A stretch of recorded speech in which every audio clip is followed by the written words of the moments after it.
Good afternoon, folks. This is Robert Chappell, Executive Editor of Madison365 with your daily update for January 13th, 2021, the day Donald Trump was impeached for the second time.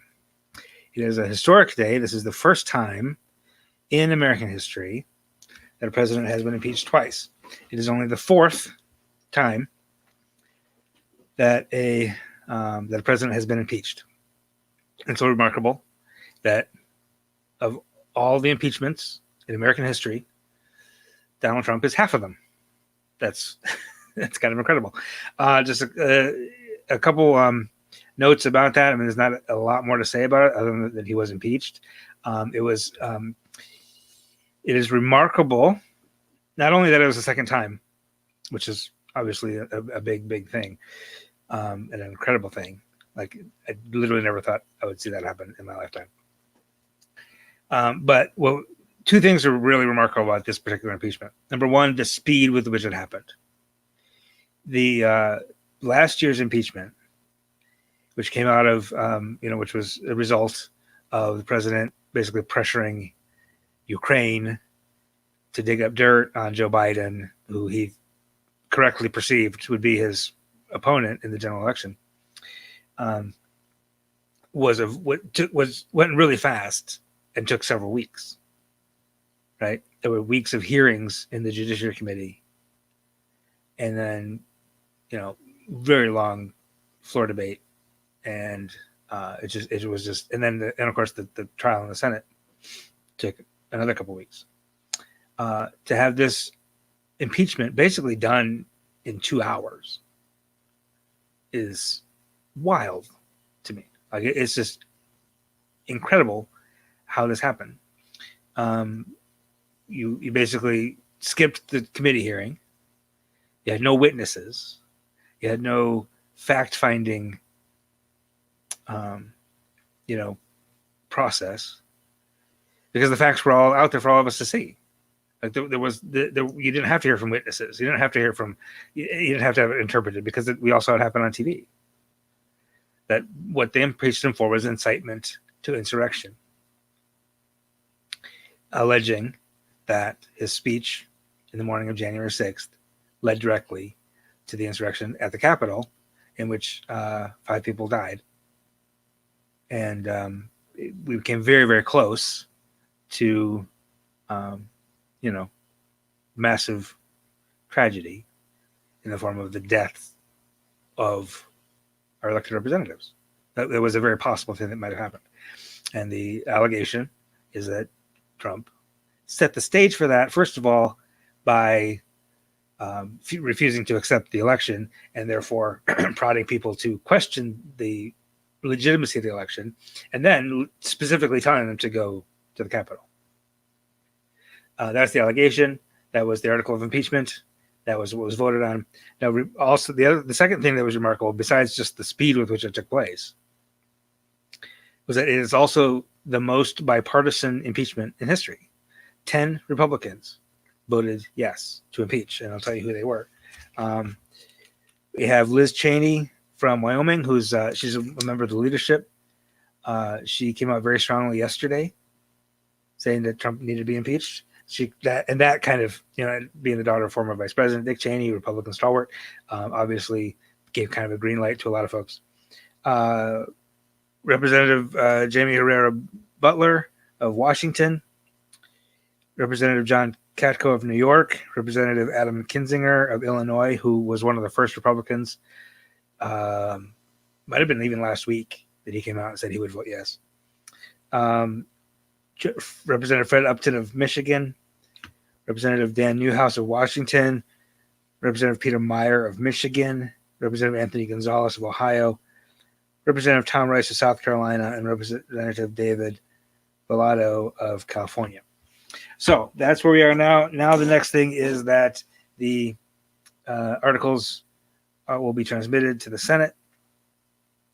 I don't know. A conviction in the Senate feels likely to me at this moment. That might change. The Senate will not convene again until January 19th, next week, Tuesday. It sounds like there's some possibility that they'll be able to sort of split the days and conduct a trial for a few hours in the morning, and then hearings on Biden's confirmations of like cabinet secretaries and things like that in the afternoon, or the other way around. I don't know. But it sounds like they're going to try to find a way to do this trial and the beginning of the Biden administration kind of at the same time. Mitch McConnell, the majority leader, said today that he doesn't know which way he will vote on impeachment, which means he might vote yes. You know, the way he said it was, well, we want to see what the evidence says. Like I said before, the evidence is all out there already. So we will see. If obviously the trial doesn't start until the 19th of January, President-elect Biden will take office on January 20th. Trump will be out of office when he is convicted, if he is convicted. So what is the point of that? The point of that is it's not automatic, but once an impeached president is convicted, the Senate can bar him from running for office again, which I think is part of the attraction for the Republican Party. Is they would just prefer not to have to deal with Trump anymore. There's some, it sounds like this is sort of McConnell's position and many other sort of establishment Republicans, that they just rather have him out of the way, not have to worry about him in a primary for 2024, not have to worry about him overshadowing, whatever. So I think that leads me to believe that it's quite possible that Senate Republicans will no longer feel fealty, or feel like they have to do Trump's bidding anymore, and will actually vote to convict him and just get him out of the way and be done. So that's where we are today. It's a remarkable, historic occasion. It's not unexpected. It was still really crazy and weird and wild to watch it on TV. That an entire impeachment happened today. Like they called the question today. They debated it for 2 hours today, and they voted on it today. It was just remarkable. So we will keep you up to date on anything more than that. There have been several more arrests from the insurrection at the Capitol. There is talk that there's a lot more information that's yet to come out. Hearing from various, not like my own inside sources or anything like that, but there are several representatives and other journalists who have said that there are things that happened on that day that we don't know about yet that are very bad. So we will continue to keep an eye on that as we go forward, and we'll keep you up to date. So we'll turn away from that. We'll turn back to Wisconsin right now. We'll talk about the coronavirus situation here in Wisconsin. Any questions you have, go ahead and drop them in the comments. But the news today on the coronavirus situation is, without reservation, pretty good news across the board today. We had 7,400 new tests today, which is not as many as we would like to see, but more than yesterday. 2,134 positive cases, which is still a lot. Positive test rate just for the day of 28.7%. Again, still high. Yesterday was 42%. Okay, but again, the percentage of positives among just the tests that came in today is not as meaningful because those tests were actually done over the past several days. So when you spread them out and put each positive test and each negative test on the day that it was actually conducted, and then you look back over 7 days, what you see is over the past 7 days, 28.1% of the people tested positive. Yesterday, that was 28.8. Okay, that's going down. That went down by a lot. And yesterday, it also went down by almost a full point. It was 2 days ago, it was over 29%. It was like 29.7% yesterday. 2 days ago, sorry. So to have that falling that quickly is great. The positive test rate for all tests, meaning all tests over the past 7 days, even those that were, some people are tested several times, right? The positive rate for those is 9.4. Yesterday it was 9.7. 2 days ago it was 10. Okay. So we're still at this point where roughly 1 out of 11, give or take, tests are positive, We need that to be 1 out of 50. Okay, we're not there yet, so don't ease up, right? Don't feel like you can take your mask off yet, or you can go to that party yet. Don't feel that yet, but we're getting there. We're moving in the right direction, and it feels to me. A week ago, I was saying it feels to me like there's a spike coming. Like it feels like we're hitting this post-Christmas spike, and I was feeling pretty pessimistic about that. It feels today like we hit that spike a week ago, and we're already past it. Like the post-Christmas spike was relatively small and relatively short. So that's great news. We are seeing vaccinations happening more and more. We're seeing the second round of vaccines getting into people's arms, healthcare workers especially. So that's good news. We'll get in the next few days. We'll be able to sort of keep up a count of how many of those are happening. And we did also report today 37 coronavirus deaths, which again is a lot, right? You know, that's a lot of people to die in a particular day of one disease.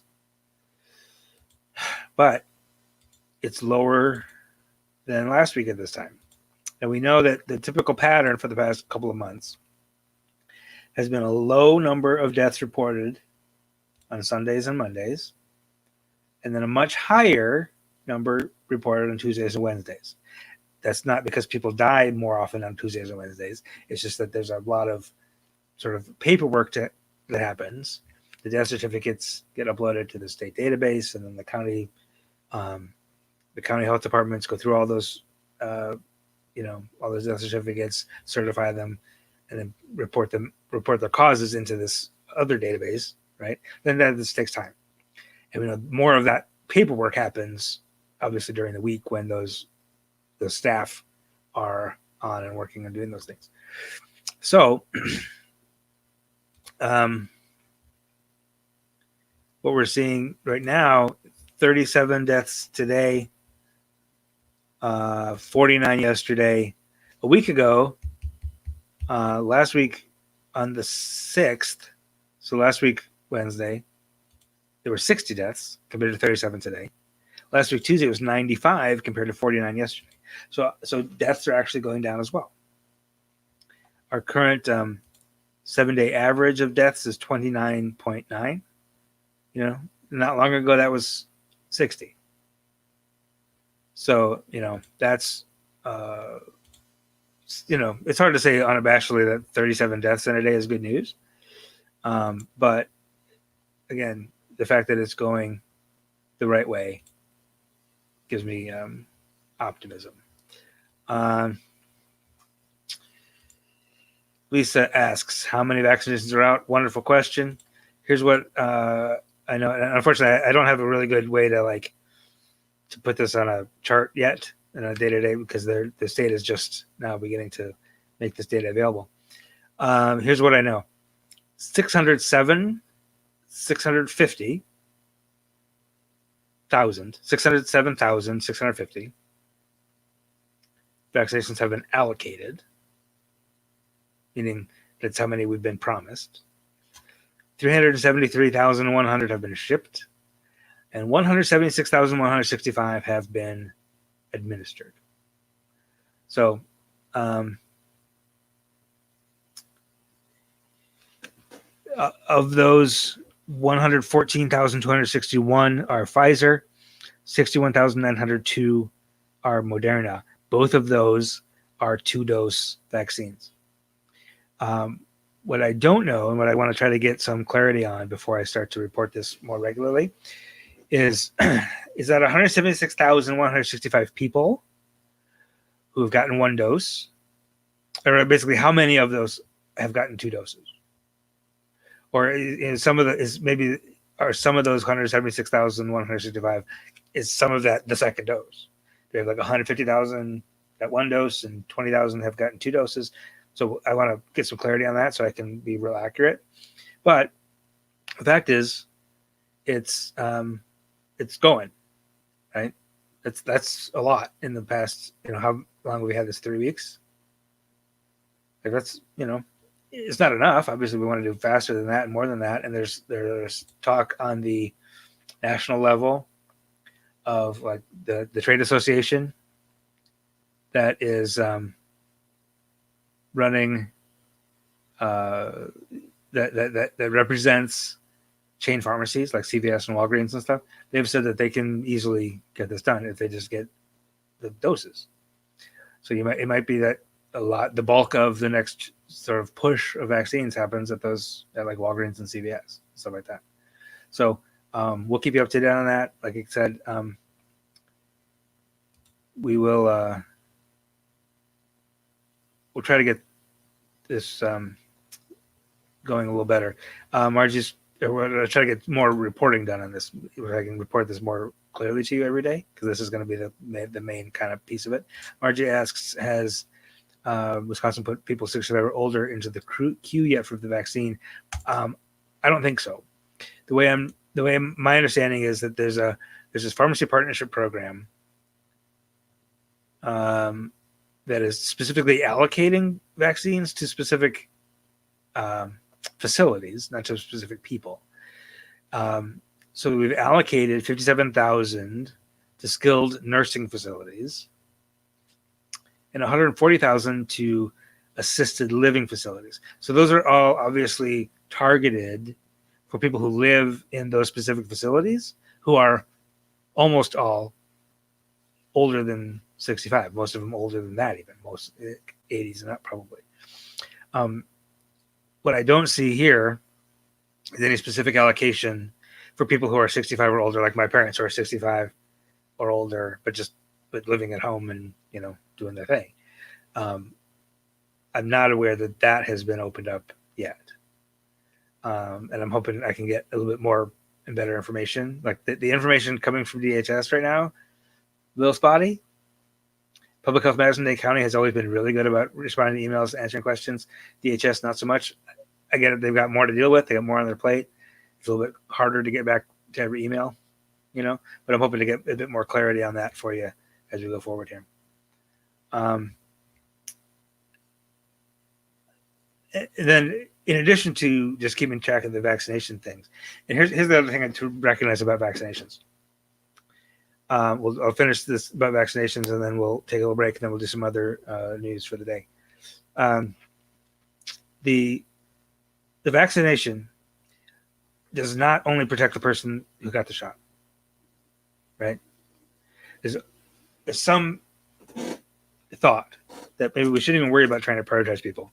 Just vaccinate everybody, because getting everybody vaccinated protects everybody, right? If every 30-year-old who is in contact with a 65-year-old gets vaccinated, then that 65-year-old is also somewhat protected, right? So as the vaccinations, so related to that, I'll do my very best to get the best vaccination stats for you, just so we can kind of keep track of how it's going, and we'll be able to identify if there's a problem. You know what I mean? Like if we see the vaccinations going up and up and up, and then suddenly they're stalled for some reason, we'll be able to look into that.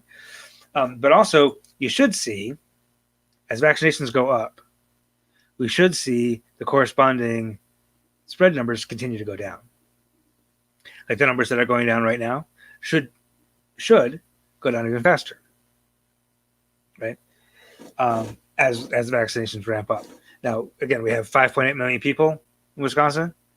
176,000 vaccinations is not going to make a dent yet. 176,000 vaccinations plus 500,000 people who've been infected already. It's getting to be close to 10% of the population, assuming that having been infected once means you're immune. If that's the case, then we have almost 10% immunity. We need to get to about 70, at least, before you get that herd immunity, right? So it's going to be a little while yet. I'm optimistic. I was just talking with my son about daydreaming about going to soccer games again. I think it might be possible, and we, it feels like we might be able to.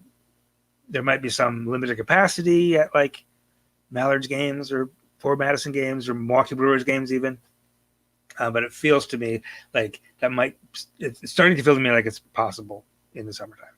It's also feeling to me like not the dumbest idea in the world to send my kids to school. right? Because especially in Dane County, statewide, the positive test rate is still like almost 10%. In Dane County, it's closer to like 5 right now, which is better, right? So again, I'm just feeling. I'm the kind of person who's always like got a little bit of cautious in my optimism, but I'm feeling optimistic because not only are the vaccinations ramping up, but also enough behavior seems to have changed that we were able to contain that spike. Like there were enough people who went to Christmas gatherings and whatever that there was a bit of a spike, but everybody else was still doing the stay home, order groceries, order takeout, don't go to the bar kind of thing. So that there was a bit of a spike among certain populations, but that spike didn't take hold and spread further the way the spike did in September. So that's what has me feeling a little bit optimistic. But that also means just because I'm optimistic doesn't mean I'm going to change anything, right? I'm not going out to a restaurant until I know for sure that statewide the statewide positive test rate is 3 or lower, right? Because as soon as we let up, as soon as we say, "Oh, good, it's over," that's when it's going to go crazy again. We can't do that, right? So that's where I'm at right now. If that is helpful. So let's take a very short break. I've got one other COVID thing to mention before we take a little break and get into some other news. The variant is here, so there's another reason to keep it cool. To stay home, to continue to do what you've been doing for the last year almost now. Keep doing it.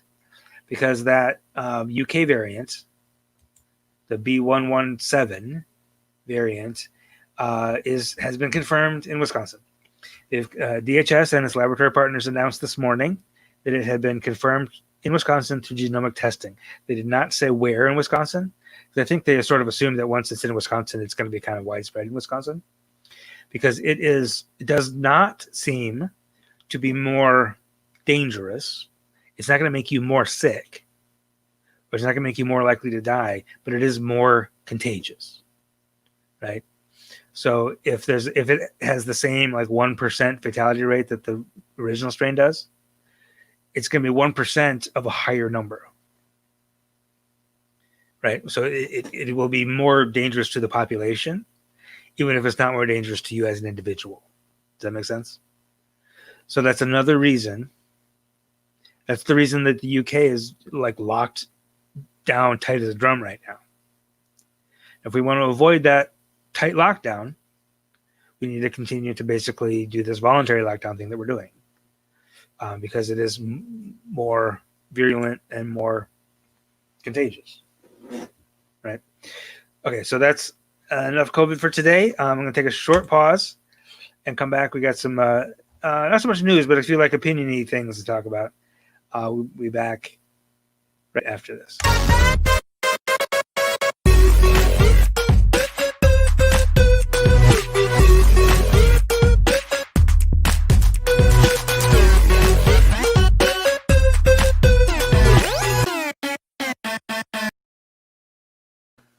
All right, so today we have, in addition to all this wild news we've had this, from the national level and to the state level, we've had a few really interesting, thoughtful opinion pieces that I want to commend to your attention. Take a look at Madison365.org today. We have Finding the Warmth of Our Sun is our weekly show that Matthew Brongin does. He's a very smart commentator and a sort of historian type of guy. So he every Wednesday he puts out a show, tackling a current issue through a historical lens. And today it's all about the coup and looking at coups through history or attempted coups through the American history. Like this isn't the first time extremists have tried to take over the Capitol, right? It's the first time they've gotten this far. But there's been a lot of these kind of things. And they have certain markers that make them kind of similar to each other. And there's a real racial component to this one, is Matthew's point. So you can listen to that as a podcast. Anywhere you go for a podcast, look for Finding the Warmth of Our Sun or just go to our YouTube channel, or just on our website. It's one of the featured stories right now. Is just you can watch it there. Also, on the site today, Matthew wrote a column for us as well, as an open letter to the good cops. Right? There's obviously a policing problem in our country. Obviously, most police officers are honest and trying to do a good job, but there's a significant problem in Matthew's mind. This is Matthew's point here, that if you consider yourself a good cop, but still stand up for the institution of policing, which has serious systemic racist problems, it's important to think about. So that was another really thoughtful column from Matthew. And finally, Vata Adari, who we talked about last week, she's known now around Madison for like internationally award-winning chocolate, but she was a lawyer. She's still a lawyer, and she was just recently selected as a super lawyer for Wisconsin in criminal defense. But she also wrote a column for us, a really thoughtful column. I don't know if you heard about this little problem they had with the Vogue cover with Kamala Harris. And basically, that photo on the left was the one that the Harris team decided that they wanted on the cover, and the one on the right was the one that was chosen, and both of them were like leaked. And honestly, I'm not even sure like which one is actually going to be on the print edition, but it caused kind of a stir because journalism, like, you don't necessarily let your subject choose the photo, but for something like this, like you'd probably let the incoming vice president have her selection, right? And the one on the right was viewed as far too casual, far too accessible. You know what I mean? Like that's how she dressed to campaign. Like that's, she got the little Converse sneakers on, which everybody loved, and it was kind of cool, and she was hip and everything. But she's the vice president now, So let's make her look like the vice president of the United States. And that was the kind of the point. And Vata does a really nice job, sort of coming at that from the perspective of a professional Black woman who has, I'm sure on occasion run into that, where if you're a Black woman as a lawyer or as a doctor or as the attorney general or as a vice president, that it's very easy. You often get minimized and brushed aside, talked down to, condescended to. And that's kind of the feeling that was left by that photo selection. It was kind of condescending and like, oh, look, she's so cool, rather than she's the goddamn vice president of the United States. So Vata has a really interesting perspective on that. And this kind of lays out the case. If you're wondering why there was a kerfuffle about that, Vata Adari does a really nice job in that column, which is on Madison365.org right now. And we're very grateful to her and to Matthew for providing us those really important perspectives. That's all I have for you today. Again, a very historic day. We will wrap it up again tomorrow morning on the It's Only 10 Minutes podcast, which I would imagine tomorrow might run a little bit more than 10 minutes. And we're back tomorrow afternoon with, I hope, more good COVID news. We keep our fingers crossed and we'll keep our masks on and hope that it continues to go in the right direction. And, might be a couple months from now, but I'm looking forward to the day when I can come on this and come talk to you in an afternoon and not even have to talk about COVID and just talk about really what's happening in the community. I really look forward to that day. So thank you for your attention. Thanks for tuning in and for your comments and your questions. And I hope you have a wonderful evening, and we'll see you again tomorrow. This is 365 Media.